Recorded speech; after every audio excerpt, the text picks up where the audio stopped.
Shoulder वाला part है ये मेरे पास है, इस तरीके से अगर कट कर रहे हैं तो दिस इज दी कैसा ट्रांसफर सेक्शन। तो अगर आउटर लेयर होंगी फिर कुछ अंदर लेयर होंगी, ऐसे करते करते करते करते फिर वो मेन एरिया होगा M for middle layer, M for multiple layers, कि हाइग्रोस्कोपिक इन नेचर होती है। नीट के लिए बहुत इंपॉर्टेंट है, ध्यान में रखेंगे। हाय एवरीवन, मेरा नाम है Ankita Silakoti and I am your biology educator, your biology mentor. और आज इस वीडियो में we will be discussing our very first chapter that is sexual reproduction in flowering plants. अब जैसे हमें नाम बता रहा है कि सेक्सुअल रिप्रोडक्शन, सबसे पहला काम है इस चैप्टर के नेम को हमें स्प्लिट करके समझना है। सेक्सुअल रिप्रोडक्शन और एसेक्सुअल रिप्रोडक्शन आपको पता होगा। सेक्सुअल रिप्रोडक्शन मतलब जहां पे दो गैमीट्स इन्वॉल्व होते हैं, मेल सेक्स और फीमेल सेक्स इन्वॉल्व होता है, यानी कि ऐसा रिप्रोडक्शन जो यानी कि बडिंग या फिर जैसे हाइड्रा करता है, एक पीस कट हो गया तो नया इंडिविजुअल बन गया, ये चीज पॉसिबल नहीं है। यहाँ पे गैमीट्स इन्वॉल्व होंगे। अब दूसरी बात करें तो हम बोल रहे हैं फ्लावरिंग प्लांट्स, यानी कि ऐसे प्लांट्स जिनमें फ्लावर होता होगा, फ्रूट होता होगा, बड्स आते होंगे, राइट।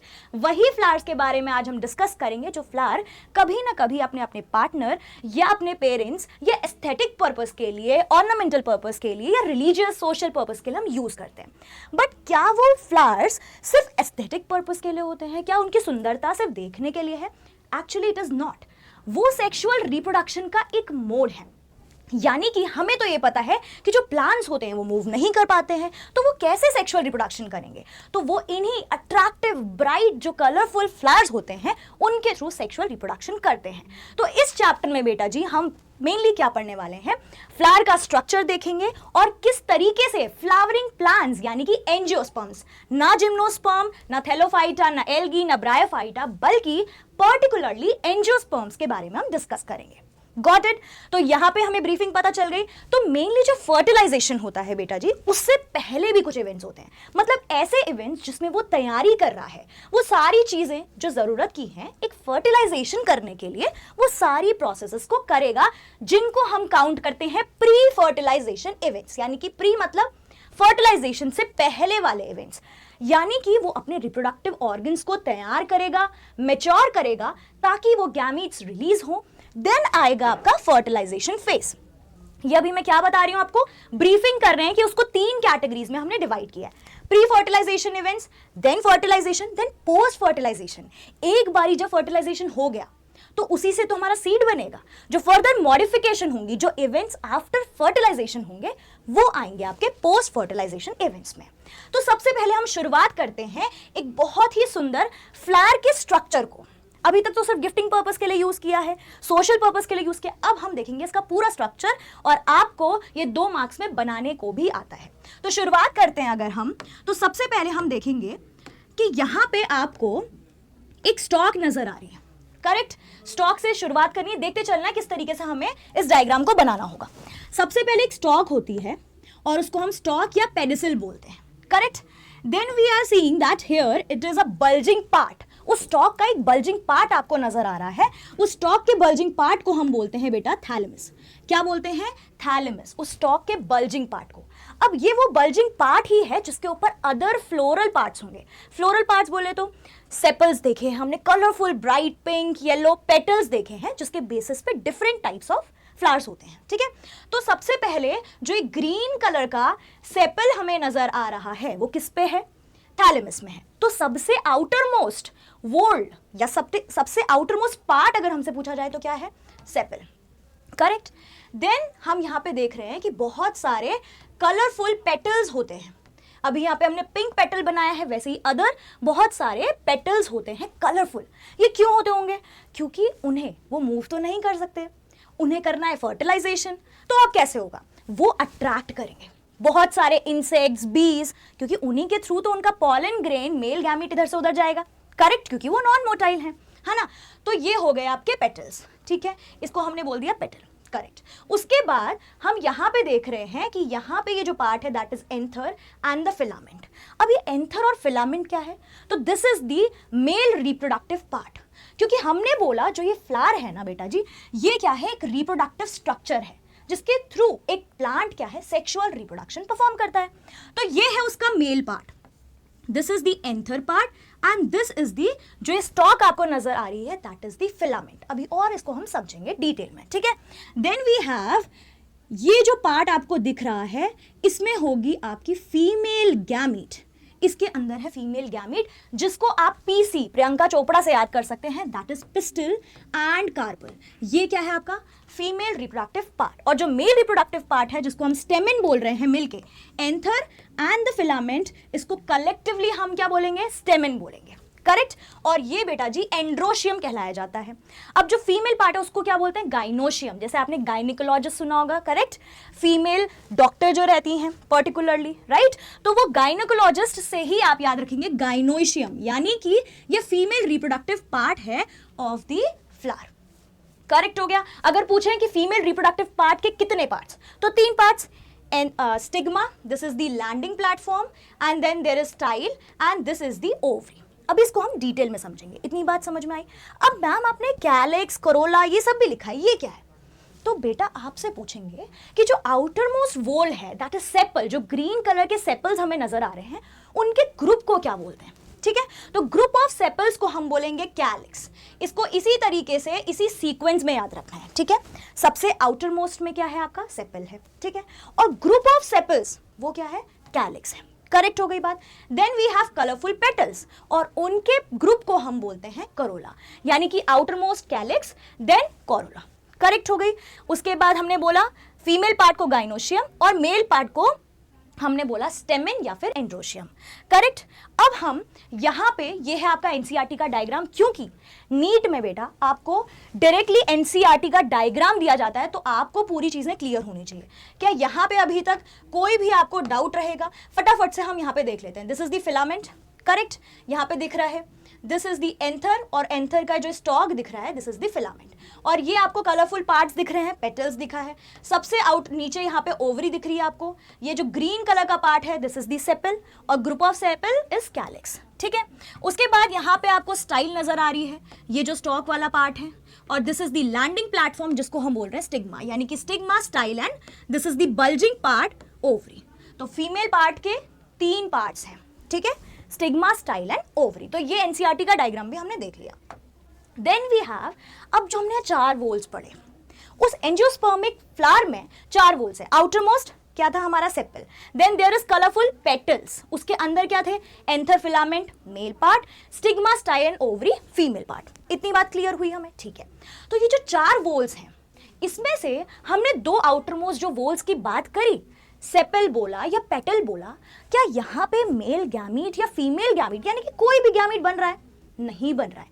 इसी वजह से, क्योंकि ये कहीं ना कहीं हो सकता है अट्रैक्टिव कलर का है, ब्राइट कलर का है, तो ये जो है इंसेक्ट्स को अपने पास बुलाने के लिए है, ठीक है। या फिर ये आउटर मोस्ट है, जैसे कि सेपल था, जो आउटर मोस्ट है आपका ये सेपल, हो सकता है ये प्रोटेक्शन देता हो, क्योंकि आपको पता है कोई भी आउटर मोस्ट चीज है तो वो आपको प्रोटेक्शन प्रोवाइड कर रही है। सिमिलरली जो सेपल है ना बेटा, सिर्फ प्रोटेक्शन पर्पस के लिए। तो इसीलिए हमने इन 4 वोल्स को बहुत ही बढ़िया तरीके से 2 कैटेगरी में डिवाइड कर दिया। कौन कौन सी 2 कैटेगरी, एक कैटेगरी है आपकी जिसमें 2 वोल्स हैं आपके जो नॉन एसेंशियल हैं, क्योंकि हमने बोला जो सेपल है, जो पेटल है, वो सिर्फ अट्रैक्शन या प्रोटेक्शन का काम कर रहे हैं, कहीं मेल गैमीट फीमेल गैमीट तो नहीं बना रहे, ठीक है। तो यहाँ पे कैलिक्स और कोरोला, यानी कि group of sepals and group of petals की बात की गई है। तो सेपल्स की बात करें तो it is providing protection to the growing bud, जो बड है जो ग्रो कर रहा है उसको प्रोटेक्शन प्रोवाइड कर रहा है, ऑब्वियसली करेगा, क्योंकि ये क्या है, आउटर मोस्ट है। देन वी हैव कोरोला, जो क्या करेगा, अट्रैक्ट करेगा, क्योंकि ये ब्राइट कलरफुल है ही इसलिए, ताकि वो अट्रैक्ट करे, ज्यादा से ज्यादा बीज को लेके आए और वो मस्त करके पॉलन ग्रेन को उस पर चिपका दे और वो निकल जाए, और जहां वो फ्लावर के पास पहुंच जाए वहां मेल फीमेल गैमीट के पास ड्रॉप कर दे। समझ में आ गई बात, ठीक है। तो ये डायरेक्टली टेक पार्ट नहीं कर रहे, ये कहीं ना कहीं इंपॉर्टेंट है क्योंकि प्रोटेक्शन दे रहा है, अट्रैक्शन दे रहा है, बट ये डायरेक्टली टेक पार्ट नहीं कर रहे, इसीलिए इसको नॉन एसेंशियल बोलते हैं। And along with that, non essential के साथ साथ इनको बोलते हैं हम स्टेराइल। क्या बोलते हैं बेटा जी, इसको बोलते हैं हम स्टेराइल, क्योंकि ये फर्टाइल नहीं है, इनमें कोई गैमीट नहीं बन रहा है, correct. Then next we have कि हम बात कर रहे हैं एसेंशियल वोल्स की, मतलब जो जरूरी है, क्योंकि उन्हीं में वो मेन माल मटोल बन रहा है, वो गैमीट्स बन रहे हैं, that is androecium and gynoecium. Androecium के अंदर क्या बनेगा, एंड्रोशियम के अंदर आपका मेल गैमीट बनेगा, ये मेल का साइन है, ठीक है, और गाइनोशियम के अंदर फीमेल गैमीट का फॉर्मेशन होगा। करेक्ट हो गई बात, ठीक है। तो इसीलिए क्या मैं बोल सकती हूं कि जो हमारा इसेंशियल वोल है वो हमारा फर्टाइल वोल्स में काउंट होगा, बिल्कुल। यानी कि एंड्रोशियम गाइनोशियम ये दोनों क्या हैं, these are the fertile ones. Correct, ये दोनों फर्टाइल हैं क्योंकि इनमें गैमीट्स का फॉर्मेशन हो रहा है। चारों वोल्स हम समझ गए। अब बेटा आपको यहां से क्वेश्चन आएगा, What is this? ये है आपका मेल रिप्रोडक्टिव पार्ट, यानी कि इसको हम बोल सकते हैं दैट इट इज एंड्रोशियम, ठीक है। ये क्या है आपका मेल रिप्रोडक्टिव पार्ट, जिसको हम एंड्रोशियम या फिर स्टेमेन बोलते हैं। स्टेमेन बोलते हैं, हमने बोला था कि इसके दो मेजर पार्ट हैं। इसके दो मेजर पार्ट कौन कौन से हैं? एक है आपका जो ये पार्ट आपको नजर आ रहा है, that is a part which is the anther, और आपको सेम इसी तरीके से डायग्राम बनाना होगा, ठीक है। This is the part anther, इसी एंथर के अंदर वो मेल गैमीट्स प्रेजेंट है। पॉलन ग्रेन्स जो रिलीज होंगे, जब जिस तरीके से एंथर टूटेगा तो पॉलन ग्रेन्स रिलीज होंगे, ठीक है। इसी से अटैच्ड होती है स्टॉक, जो आपको लंबी सी डंडी नजर आ रही है, दैट इज द स्टॉक। इसको क्या बोलेंगे हम? This is the stock. Clear? यानी कि जो मेल रिप्रोडक्टिव पार्ट है, जो एंड्रोशियम है, जो स्टेमेन है, वो एक्चुअली एंथर और फिलामेंट का बना है। तो इस स्टॉक को हम क्या बोलते हैं? फिलामेंट, ठीक है। Anther and filament is the male reproductive part, और इन दोनों को मिला के हम क्या बोलते हैं? स्टेमेन या फिर एंड्रोशियम, ठीक है। अब आपसे एक बात पूछी जाएगी जो बहुत इंपॉर्टेंट है, समझना है पहले, ठीक है। जैसे मान लीजिए मैं बोल रही हूं कि ये मेरा हाथ है, ठीक है, तो जो मेरा शोल्डर वाला पार्ट है और जो मेरे फिंगर टिप्स वाला पार्ट है, ध्यान से देखेंगे, ठीक है। तो जो ये मेरा शोल्डर वाला पार्ट है, ये मेरे पास है। So this is my proximal and. What is this? This is my proximal and. तो कैसे याद करेंगे? P for pass, P for proximal, correct. और ये जो फिंगर टिप्स हैं ये दूर हैं, मेरे यहां से दूर हैं, तो this is my distal end. तो अगर फिंगर टिप्स क्या है? डिस्टल एंड पे है, क्योंकि दूर है, और ये पास है तो ये प्रोक्सिमल एंड पे है। तो ये दो टर्म्स हमें समझ में आ गए, proximal and distal. Clear? Proximal पास वाला और डिस्टल दूर वाला, करेक्ट। तो अब आपसे पूछेंगे कि जो ये स्टॉक नजर आ रही है, जो ये फिलामेंट है आपका, इसमें डिस्टल एंड कौन सा है और प्रोक्सिमल एंड कौन सा है? और आपके नीट में इस तरीके से क्वेश्चन भी आता है कि कौन सा एंड आपके एंथर से जुड़ा होता है और कौन सा एंड आपका थैलेमस से जुड़ा होता है। तो आपको पता होना चाहिए कि जो भी हम यहाँ पे बात कर रहे हैं वो हम बात कर रहे हैं on the basis of thalamus. जो एंड थैलेमस के पास है, पास के लिए हमने क्या कोड यूज किया था? पास के लिए हमने कोड यूज किया P फॉर पास, ठीक है, P फॉर पास, और P फॉर हमने क्या बोला? प्रोक्सिमल, ठीक है। यानी कि इसको हमें ध्यान में रखना है, ये एंड जो है हमारा D एंड, ये थैलेमस के पास है, क्योंकि हमने बोला थैलेमस इज द प्लेटफॉर्म जिसके ऊपर सारी चीजें प्रेजेंट हैं, करेक्ट। इस थैलेमस के ऊपर ही सेपल है, पेटल है, अदर वोल्स हैं। तो हम रिस्पेक्ट किसके? विद रिस्पेक्ट टू थैलेमस देखेंगे। क्लियर? तो यानी कि अगर ये एंड की बात करी जाए तो this is the pass and, proximal end of the thalamus, ठीक है, प्रोक्सिमल। तो ये फिलामेंट का प्रोक्सिमल एंड है जहां पे वो थैलेमस से जुड़ा हुआ है। अब this is the distal end, क्योंकि ये थैलेमस से दूर है, तो this is the distal end. तो यहीं पे आप ट्रिक D से दूर, ठीक है, और ये क्या हो गया? D से डिस्टल। तो ये दो बातें आपको ध्यान में रखनी है, प्रोक्सिमल पास और डिस्टल दूर, करेक्ट, ठीक है। तो अब आपको पूछेंगे कि फिलामेंट का कौन सा एंड एंथर से जुड़ा है, कौन सा एंड थैलेमस से जुड़ा है। तो जो आपका प्रोक्सिमल एंड है बेटा जी, ये वाला एंड, वो किससे जुड़ा है? थैलेमस से। और डिस्टल एंड किससे जुड़ा है? एंथर से। क्लियर हो गई? प्रोक्सिमल क्या है? पास वाला एंड। डिस्टल क्या है? दूर वाला end. Okay, so next we have, जब इस तरीके से देखिए, anther, filament, this is the thalamus and this is the proximal वाला पार्ट, और this is the distal part जो कि एंथर से अटैच्ड है।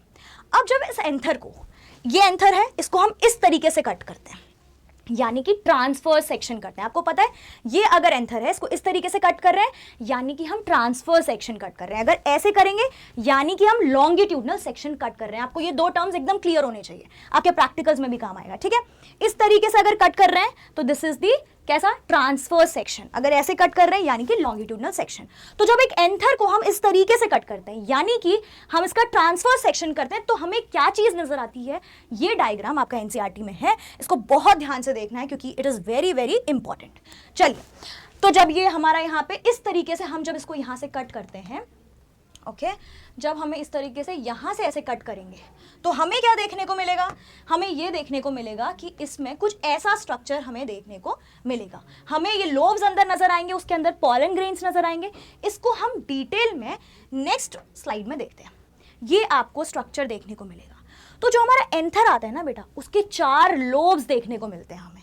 किस तरीके से, एक ये है, एक ये है, मतलब इसके 4 एंड्स देखने को मिल रहे हैं। तो हम 4 एंड्स वाली चीज को क्या बोलते हैं, टेट्रागोनल बोल सकते हैं। ठीक है, तो आपको ये पॉइंट क्लियर हो रहा होगा कि टेट्रागोनल क्यों बोल रहे हैं, क्योंकि इसके 4 एंड्स हैं। ठीक, अब यहाँ पे लिखा है बाइलोब्ड, इस एंथर के फीचर्स लिखे गए हैं। ठीक है, अब इसको बाइलोब्ड क्यों कहा होगा बताइए। बाइलोब्ड इसलिए कहा गया क्योंकि जब इस तरीके से हम इसको कट करते हैं तो एक लोब आता है इधर, एक लोब आता है इधर, यानी कि जब हमने ऐसे इसको कट करा तो यहाँ पे एक लोब है, this is the first lobe and this one is the second lobe, और दोनों लोब में, हर एक लोब में आपको 2 थीका नजर आएंगे। पहले लोब में ध्यान दीजिए, ये वाला पार्ट आप ध्यान देंगे इस वाले पार्ट को, तो हम देखेंगे कि यहाँ पे आपको 2 चीजें दिखाई दे रही हैं, फर्स्ट थीका, सेकेंड थीका। ठीक है, तो इसीलिए हम बोलते हैं इट इज डाइथीकस। तो हर एक टर्मिनोलॉजी को समझना है। बाइलोब्ड क्यों बोला गया, क्योंकि first lobe and the second lobe, correct. और इसको डाइथीकस क्यों कहा गया, इसलिए बोला गया क्योंकि यहां पे एक थीका, दूसरा थीका। याद रखना है, इसको टेट्राथीकस नहीं बोलेंगे, ध्यान से सुनना है। ठीक है, टेट्राथीकस नहीं बोल रहे। क्यों नहीं बोल रहे, क्योंकि हम जो थीका बता रहे हैं with respect to each lobe बता रहे हैं। यहाँ पे बहुत बच्चे कंफ्यूज होते हैं, ध्यान से सुनेंगे एक और बार। एक लोब ये है, दूसरा लोब ये है। ठीक है, यहां से यहां तक का एक लोब है और यहां से आपको यहां तक का एक लोब नजर आ रहा है। ठीक, तो जो फर्स्ट लोब है उसमें 2 थीका है, फर्स्ट एंड सेकेंड। ठीक है, तो हम with respect to each lobe count करते हैं, इसीलिए हम क्या बोल रहे हैं, हम बोल रहे हैं डाइथीकस। तो आपको ये बात भी क्लियर हो गई, डाइथीकस। टेट्रास्पोरेंजिएट क्यों, क्योंकि 4 इसके साइड्स हैं। तो हमने चारों बातें डिस्कस कर ली। बाइलोब्ड है, एक लोब इधर, एक लोब इधर, करेक्ट। टेट्रागोनल है, 4 साइड्स हैं। टेट्रास्पोरेंजिएट बोला गया है। टेट्रास्पोरेंजिएट का क्या मतलब है, अब देखो जैसे चैम्बर्स होते हैं, ठीक है, तो यहां पे आपको 4 चैम्बर्स नजर आ रहे हैं। एक है स्पोरेंजियम इधर, नाम से क्या समझ में आ रहा है, स्पोरेंजियम, यानी कि ऐसा चैम्बर जिसके अंदर स्पोर्स होंगे। अब वो पॉलन ग्रेन्स होंगे, पहले माइक्रोस्पोर्स कहते हैं, फिर मैच्योर होके आगे फर्दर वो पॉलन ग्रेन्स कहलाए जाते हैं। ठीक है, तो पहला हो गया ये चैम्बर, दूसरा हो गया ये चैम्बर, तीसरा हो गया ये, चौथा हो गया ये, इसीलिए इसको टेट्रास्पोरेंजिएट, टेट्रा मींस 4, स्पोरेंजिएट मतलब स्पोरेंजियम, वो चैम्बर्स जिनके अंदर माइक्रोस्पोरेंजियम प्रेजेंट रहेंगे। करेक्ट हो गई बात। अब क्या मैम इसका कोई एक्सेप्शन है, बिल्कुल है। ध्यान रखेंगे कि इसका एक्सेप्शन है मालवेसी फैमिली। ठीक है, मालवेसी फैमिली जिसमें चाइना रोज आएगा, आपका कॉटन आएगा, लेडी फिंगर आएगा।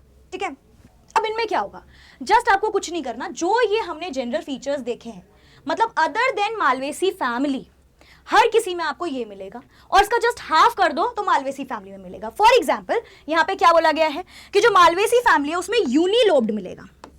कैसे यूनिलोब्ड, क्योंकि यहां बाइलोब्ड मिल रहा है ना। एक थीका में 2 लोब्स हैं, एक थीका के अंदर पहला लोब, आपका दूसरा लोब। ठीक है, बट यहां पे आपको यूनिलोब्ड देखने को मिलेगा। कैसा मिलेगा, यूनिलोब्ड। और बायस्पोरेंजिएट, यहां टेट्रास्पोरेंजिएट 1 2 3 4, और यहां पे जस्ट हाफ, कितना, बायस्पोरेंजिएट। यहां पे एक लोब में 2 थीका, ठीक है, डाइथीकस, यहां मोनोथीकस, मतलब जस्ट आपको हाफ कर देना। एक्सेप्शन बहुत इंपॉर्टेंट होते हैं, एग्जाम पर्सपेक्टिव से याद रखेंगे। मालवेसी फैमिली, चाहे कॉटन हो, लेडी फिंगर हो, या फिर आपका चाइना रोज हो, इन तीनों में क्या होगा, जस्ट उसका हाफ। उधर नॉर्मली बाइलोब्ड, इधर क्या होगा आपका यूनिलोब्ड। ठीक है, यहां कैसा होगा टेट्रास्पोरेंजिएट, इधर कैसा होगा बायस्पोरेंजिएट, दैट्स इट। और मोनोथीकस, वहां डाइथीकस है। ठीक है, इतनी बात आपको ध्यान में रखनी है। अब हमने क्या किया, उस जो हमारा एंथर है ना, उसको पेरिक्लिनल डिवीजन किया, इस तरीके से कट किया। तो कुछ तो लेयर हमें आउटर दिखती है, कुछ हमें इनर लेयर दिखती है। अब देखो बहुत ज्यादा इंपॉर्टेंट एक चीज आने वाली है। जैसे हमने उस एंथर को कट किया इस तरीके से, ठीक है, तो उसमें हमने जो बाहर की लेयर्स देखी ना, उसके अंदर जो मेन मेल गैमीट है बेटा, उसको बचाने के लिए बहुत जरूरी है।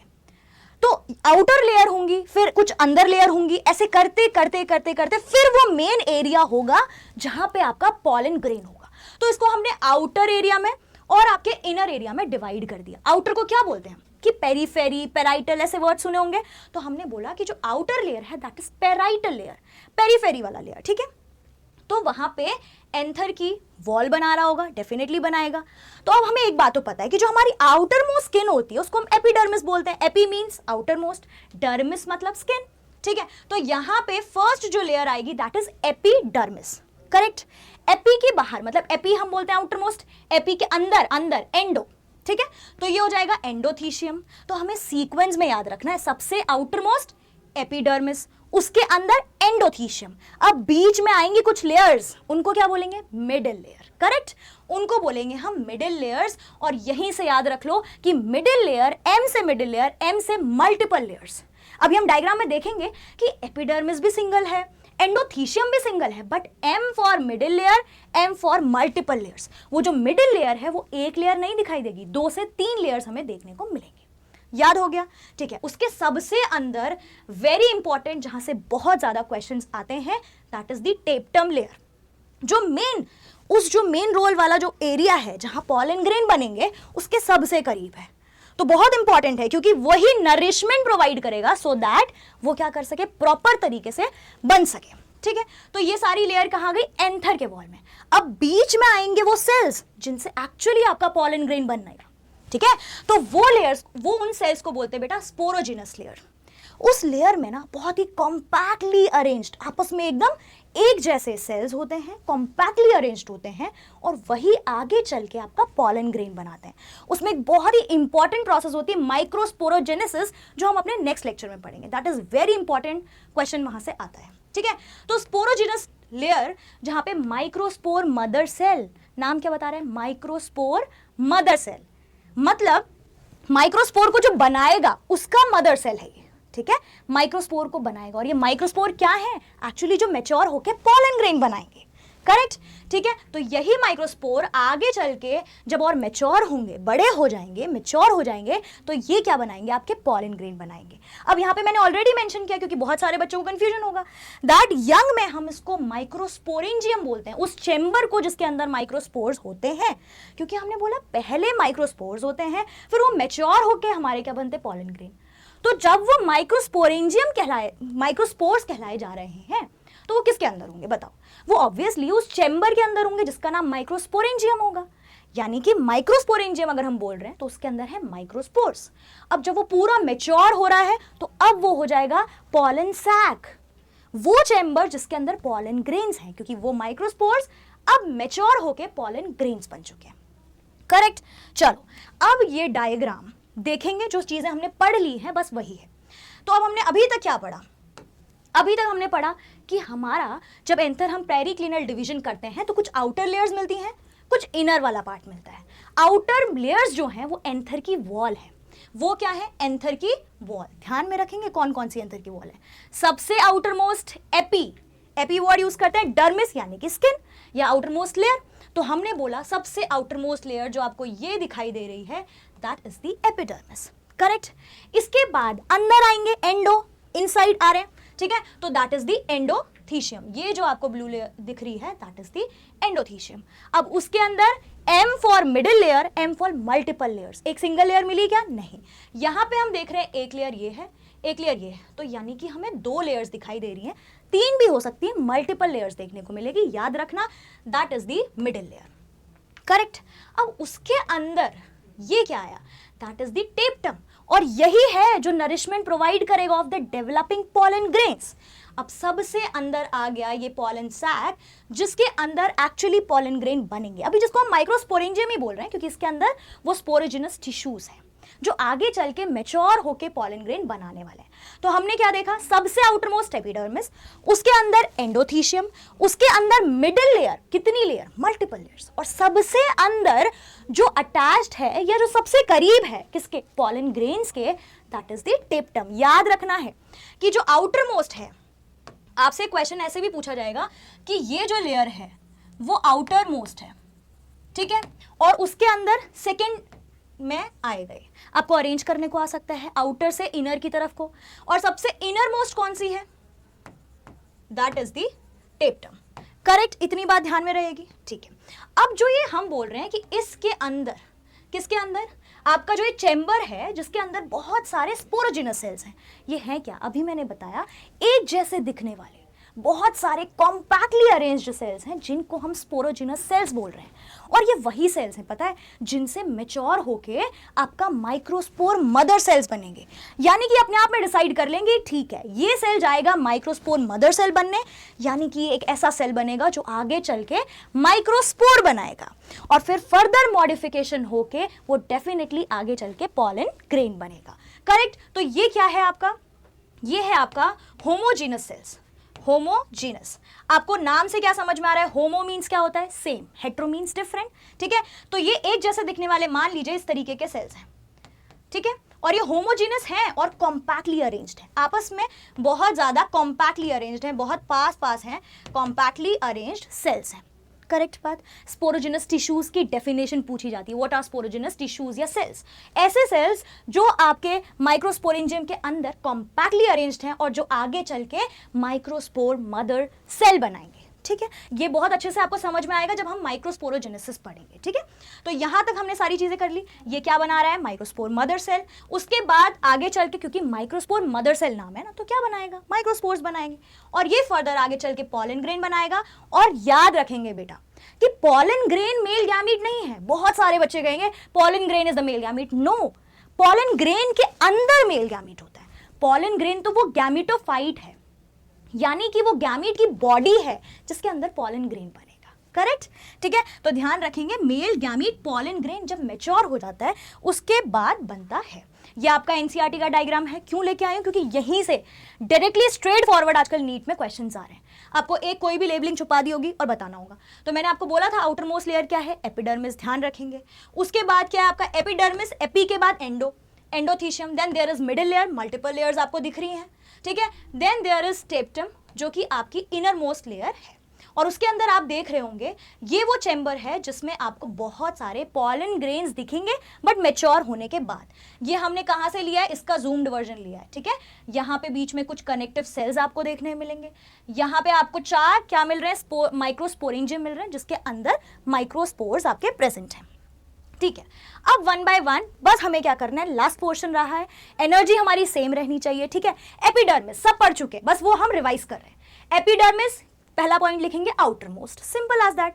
और क्योंकि ये बॉडी का ही एक सेल है, कोई गैमीट नहीं है, तो पूरी बॉडी कैसी होती है? डिप्लॉइड होती है, 2n कंडीशन में होती है, तो इसीलिए हम क्या बोलेंगे? That epidermis is diploid, simple as that. ठीक है, आउटर मोस्ट है, कितनी लेयर थी? क्या मल्टीपल लेयर थी? नहीं, वो तो मिडिल लेयर थी, तो हम बोलेंगे एपिडर्मिस क्या है? Single layer. ठीक है, उसके बाद आउटर मोस्ट है, तो जैसे हमारा सेपल क्या कर रहा था? आउटर मोस्ट था, प्रोटेक्शन प्रोवाइड कर रहा था, तो ये भी क्या करेगा? प्रोटेक्शन प्रोवाइड करेगा। That's it. और आपको बोला है डेहेसेंस। अब डेहेसेंस क्या होता है? तो ध्यान से सुनेंगे। जैसे कोई भी एंथर है ना, उससे पॉलन ग्रेन बाहर कैसे निकलेगा? क्योंकि अल्टीमेटली जब एंथर फूटेगा, ठीक है, तभी जाके पॉलन ग्रेन बाहर आ पाएगा, तो इसको बोलते हैं डेहेसेंस। ठीक है, तो उसके डेहेसेंस में कौन हेल्प करेगा? That is the outer most layer epidermis. Correct, अब उसके अंदर वाली लेयर में आते हैं, कौन सी है? एंडोथीशियम। कैसी होगी? प्लॉइडी लेवल 2n होगा, क्योंकि इसमें भी कोई गैमीट नहीं है, तो नॉर्मल बॉडी का सेल है, और नॉर्मल बॉडी हमारी कैसी होती है? डिप्लॉइड होती है। ठीक है, तो दैट इज एंडोथीशियम। ये भी कैसा है? डिप्लॉइड। ठीक है, कितनी लेयर थी? ये सिंगल लेयर थी या मल्टीपल लेयर थी? सिंगल लेयर है, क्योंकि वो तो मिडिल लेयर होती है, सिर्फ मल्टीपल लेयर इतना ही पढ़ा है हमने। तो ये क्या है? इनर टू एपिडर्मिस है। क्या ये पॉइंट हम नहीं लिख पाएंगे? बिल्कुल लिख पाएंगे। ठीक है, उसके बाद कैसी लेयर है? सिंगल लेयर है, सिर्फ एक लेयर है। ठीक है, अब एक बहुत इंपॉर्टेंट टर्म आपको नजर आ रहा होगा जो हो सकता है समझ में ना आ रहा हो, दैट इज कि ये हाइग्रोस्कोपिक इन नेचर होती है। नीट के लिए बहुत इंपॉर्टेंट है, ध्यान में रखेंगे। हाइग्रोस्कोपिक है, ठीक, यानी कि ये ना बहुत सारे पानी को अपने अंदर एब्जॉर्ब कर लेती है। कौन सी लेयर है ये? एंडोथीशियम, एपिडर्मिस के अंदर वाली लेयर। और ये बहुत सारे पानी को जब एब्जॉर्ब कर लेगी, पता क्या करेगी? थोड़े टाइम बाद ड्राई होगी, तो क्या हो जाएगी? बहुत ज्यादा रिजिड हो जाएगी, एकदम सख्त हो जाएगी, और फिर एकदम से फटने के लिए डेहेसेंस वर्ड आ रहा है। देखो, डेहेसेंस वर्ड आ रहा है, डिस्पर्जल ऑफ पॉलन ग्रेन्स, ताकि एकदम टाइट हो जाए और एकदम से फट जाए, और ताकि पॉलन ग्रेन दूर दूर तक एकदम एक्सपोज हो जाए, डिस्पर्स्ड हो जाए। समझ में आई ये बात? इनके पास ऐसी क्या खासियत है इनके पास खासियत है कि alpha cellulosic fibrous bands, important ध्यान रखेंगे, इनके पास वो सेलुलोजिक फाइब्रस बैंड है, फाइबर्स के, है ना। तो खूब सारे पानी को इकट्ठा करेंगे, हाइग्रोस्कोपिक है, जैसे स्पंज होता है बहुत सारा पानी अपने अंदर ले लेता है, वैसे ये भी करता है, और बहुत सारा पानी लेने के बाद एकदम ड्राई हो जाएगा, फिर फट जाएगा, तो डिस्पर्जल में, डेhiscence में हेल्प करेगा। कौन सी लेयर? एंडोथीशियम। मेरे साथ रिपीट करते चलना है, ठीक है। Then we have middle layer, M for middle layer, M for multiple layer, inner to endothecium, इतना हम बता सकते हैं। क्या इसमें कोई गैमीट बन रहा है? नहीं। तो क्या इसकी प्लॉइडी लेवल होगी? इसकी प्लॉइडी लेवल होगी 2n, ठीक है। चलिए, अब ये बोल रहे हैं मल्टी लेयर, 2 to 3 लेयर। अब ये बोल रहे हैं एफीमेरल। एफीमेरल का मतलब होता है सिंपल सा, एफीमेरल मतलब शॉर्ट लिव्ड, जो लंबे टाइम तक नहीं बनी होती। ये क्या है? बहुत ही थोड़े से टाइम के लिए होती है, यानी कि ये कैसी होती है आपकी? शॉर्ट लिव्ड होती है, ठीक है। तो इसके मतलब क्या है? That it is short lived. ये कैसी है? शॉर्ट लिव्ड है, ये ज्यादा टाइम के लिए नहीं है। तो इस एफीमेरल पे टर्म पे आपको क्वेश्चन पूछेंगे तो आपको पता होना चाहिए कि मिडिल लेयर एफीमेरल टाइप की, मतलब लंबे टाइम तक नहीं रहेगी, ठीक है। चलिए, अब बात करते हैं सबसे इनरमोस्ट लेयर टेप्टम की। इसके फंक्शंस बिल्कुल भी भूलना आप अफोर्ड नहीं कर सकते, क्योंकि यहां से भर भर के क्वेश्चंस पूछे जाते हैं। कौन सी लेयर है? पहली बात, सबसे इनरमोस्ट। आउटर मोस्ट है क्या? नहीं। सबसे आउटर मोस्ट क्या कौन सी थी? रिवाइज करो, एपिडर्मिस, उसके अंदर एंडोथीशियम, उसके अंदर multiple middle layer. Middle layer के साथ मल्टीपल अपने साथ साथ ही बोलो, क्योंकि क्वेश्चन आता है, ठीक है। और सबसे अंदर inner most layer is the टेप्टम। अब इसमें ऐसा क्या खासियत है कि ये नरिशमेंट प्रोवाइड करता है? मैंने बोला क्योंकि ये पॉलन ग्रेन के सबसे पास है। तो ये ऐसी लेयर है बेटा जो पॉलन ग्रेन को ना बहुत सारा भर भर के नरिशमेंट देगी। तो नरिशमेंट देगी तो इसके पास भर भर के साइटोप्लाज्म भी तो होना चाहिए, तो इसीलिए हम बोल रहे हैं इट हैज डेंस साइटोप्लाज्म। समझ में आई ये बात? इसके पास क्या है? डेंस साइटोप्लाज्म है, बहुत भर भर के साइटोप्लाज्म है। अब एक इंपॉर्टेंट चीज, अगर आपने नोटिस किया हो इस डायग्राम को, तो ध्यान से देखेंगे कि इस डायग्राम में आपको दिखाई दे रहा होगा कि यहां पे ना न्यूक्लियस दिख रहे हैं आपको। तो याद रखना है कि जो टेप्टम की लेयर है, that is the inner most layer, वो आपकी बाई न्यूक्लिएट स्टेज में होती है, ठीक है। कैसी होती है? बाई न्यूक्लिएटेड हो सकती है, मल्टी न्यूक्लिएटेड हो सकती है, यानी कि उसमें एक सिंगल न्यूक्लियस नहीं है। उसमें कितने न्यूक्लियस हैं आपके? 2 न्यूक्लियस हैं, या तो 2 से ज्यादा न्यूक्लियस हैं, ठीक है। क्योंकि इतना इंपॉर्टेंट रोल प्ले कर रही है, तो उसके पास खूब सारा साइटोप्लाज्म, उसके पास न्यूक्लियस भी ज्यादा। बाई न्यूक्लिएट हो सकते हैं, मल्टी न्यूक्लिएट हो सकते हैं, इतना याद हो गया। अब प्लॉइडी लेवल, बाकियों का अभी तक कितना था? 2n था, डिप्लॉइड था, बट बेटा जी इसका क्या होता है? पॉलीप्लॉइडी, यानी कि 2n से ज्यादा, या तो 3n हो सकता है, 4n हो सकता है, 5n हो सकता है, इस तरीके से, ठीक है। पॉली मीन्स मैनी, प्लॉइडी मतलब क्रोमोसोम की लेवल की बात कर रहे हैं हम ना, तो पॉलीप्लॉइडी, ठीक है। अब इसके फंक्शंस बहुत बहुत इंपॉर्टेंट, एक एक चीज, एक एक स्लाइड का एक एक पार्ट यहाँ पे बहुत इंपॉर्टेंट है, तो ध्यान देंगे। पहला फंक्शन तो हमें पता चल गया, नरिशमेंट प्रोवाइड करेगा, ठीक है। दूसरा, नरिशमेंट क्यों प्रोवाइड कर रहा है? क्योंकि सबसे अंदर है। कैसे प्रोवाइड कर पा रहा है? क्योंकि इसके पास डेंस साइटोप्लाज्म है, उसमें बहुत सारा भर भर के नरिशमेंट है। दूसरी बात, formation of the pollen kit. नाम से क्या समझ में आ रहा है? स्प्लिट करो, ध्यान से एक बार पॉज करके सोचो कि क्या हो सकता है। पॉलन किट यानी कि कोई ऐसी किट हो जो पॉलन में कुछ ना कुछ कर रही हो, राइट। तो होता क्या है बेटा, अगर ये एक पॉलन ग्रेन है, ये क्या है? एक पॉलन ग्रेन है। इस पॉलन ग्रेन के चारों तरफ ये क्या करता है? अपने पास एक इस तरीके से लेयर बना लेता है, एक किट बना लेता है। तो ये पॉलन ग्रेन को, क्योंकि पता है इसको कि कभी भी इंसेक्ट आ सकता है, और इंसेक्ट आएगा क्योंकि वो तो नॉन मोटाइल है, वो तो एक जगह से दूसरी जगह चल के तो नहीं जा सकते हमारी तरफ। तो अब कैसे करेंगे? इनको कुछ स्ट्रैटेजी अपनानी पड़ेगी। तो उस टेप्टम का काम ये है कि वो पॉलन ग्रेन के बाहर ऐसा स्टिकी येलो सब्सटेंस बना लेगा, ताकि कोई भी अगर इंसेक्ट गलती से भी बैठ जाए ना, तो वो उसको अपने साथ लेके ही जाए, उसके पास कोई ऑप्शन नहीं है, उसके साथ चिपक के एकदम मस्त करके चले जाएगा। तो ये है पॉलन किट का कमाल। ये एक येलो स्टिकी सब्सटेंस होता है जो उस पॉलन ग्रेन के चारों तरफ बन जा रहा है। कौन बना रहा है? वो बना रहा है टेप्टम। ध्यान रखेंगे। तो टेप्टम का पहला काम नरिशमेंट, दूसरा ये पॉलन किट का फॉर्मेशन करता है। तीसरी चीज, अब मान लो ये फीमेल पार्ट थी, ठीक है, ये फीमेल पार्ट है, यहां पे एकदम रेडी है, ठीक है। यहां पे ये पार्ट जो है आपका वो रेडी है, but the thing is, problem क्या है? प्रॉब्लम ये है आपके साथ कि ये जो पार्ट है, पॉलन ग्रेन तो आ गया, बट ये जो फीमेल है वो उसको रिसेप्ट नहीं कर रही, वो उसको एक्सेप्ट ही नहीं कर रही। तो ये क्या करेगा, अपने फीमेल गैमेट के साथ रिसेप्टिविटी बनाएगा। एक पॉलन और पिस्टिल का इंटरैक्शन करवाने के लिए जो चीजें चाहिए होती हैं वो भी ये टेप्टम ही बनाता है, इसीलिए बहुत इंपॉर्टेंट रोल करता है अगर फर्टिलाइजेशन होना है तो। ठीक है, तो it is responsible for the synthesis of sporopollenin. ये एक और चीज है, यहां पे अभी हमने लिखा है कि स्पोरोपोलिनिन बनाता है। ठीक है, यहां पे हमने ऑलरेडी बताया है कि कंपैटिबिलिटी प्रोटीन जिसकी हम बात कर रहे थे पॉलन पिस्टल इंटरैक्शन की, तो यही वो पॉलन पिस्टल इंटरैक्शन है जिसको ये करवाएगा, यानी कि ये कंपैटिबिलिटी बनाएगा। जैसे आजकल हम अपने पार्टनर में क्या ढूंढते हैं, कंपैटिबिलिटी ढूंढते हैं, फिर हम बोलते हैं कि नहीं नहीं हम कंपैटिबल नहीं है, है ना। तो ये भी फीमेल भी एकदम ऐसा नहीं है कि कोई भी पॉलन ग्रेन आया तो उसको रिसीव कर लेगी, नहीं, कंपैटिबिलिटी देखते हैं तभी तो इनमें आगे की प्रोसेस फर्दर फर्टिलाइजेशन पॉसिबल हो पाएगा। तो ये पॉलन पिस्टल का इंटरैक्शन करवाते हैं। कैसे पॉसिबल हो पाएगा, जब वहां से क्या होगा, कंपैटिबिलिटी प्रोटीन्स बनेगी। बैक टू दिस पॉइंट, यहां पे बोला गया है कि स्पोरोपोलिनिन बना रहे हैं। अब आपने देखा होगा कि पॉलन ग्रेन्स ना अलग अलग वैरायटी के भी होते हैं, और हम आगे पढ़ेंगे भी कि इनको ना हम लंबे टाइम तक स्टोर कर सकते हैं।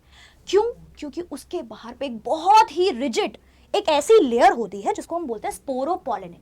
और ये बहुत इंपॉर्टेंट है, मैं तब आपसे पूछूंगी कि टेप्टम कौन सी लेयर जो है इसको बना रही है, तो याद रखेंगे कि टेप्टम ही वो लेयर है जो उस पॉलन ग्रेन की, जैसे ये स्ट्रक्चर हम पढ़ेंगे, इसका आउटर मोस्ट लेयर होती है, दैट इज दी आपका स्पोरोपोलिनिन। और ये स्पोरोपोलिनिन, ये जो आउटर मोस्ट लेयर है, एक्साइन यहां पे लिखा हुआ है हमने, that is the outer most layer of the pollen grain, ये भी ये टेप्टम ही बना रही है। इसीलिए बोला गया कि टेप्टम का हर एक फंक्शन इज वेरी इंपॉर्टेंट।